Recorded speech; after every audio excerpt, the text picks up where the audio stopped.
International authorities are warning of a world food shortage crisis caused by the war in Ukraine. The country, along with Russia, is one of the largest cereal producers in the world.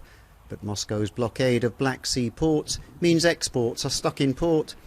The United Nations is calling on Russia to act to ensure food supplies get to where they're most needed.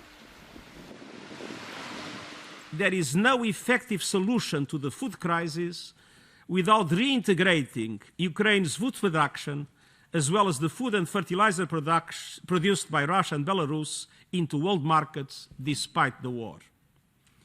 Russia must permit the safe and secure export of grain stored in Ukrainian ports, and Russian food and fertilizers must have unrestricted access to world markets without indirect impediments. Even before the war, food insecurity had increased in the world due to conflict, climatic and economic crises.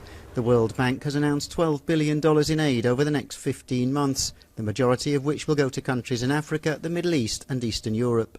This is really a crisis that is poised to get worse compared to the food price crisis in 2007-2008, affecting many poor households. I mean, we see already food insecurity at very high levels.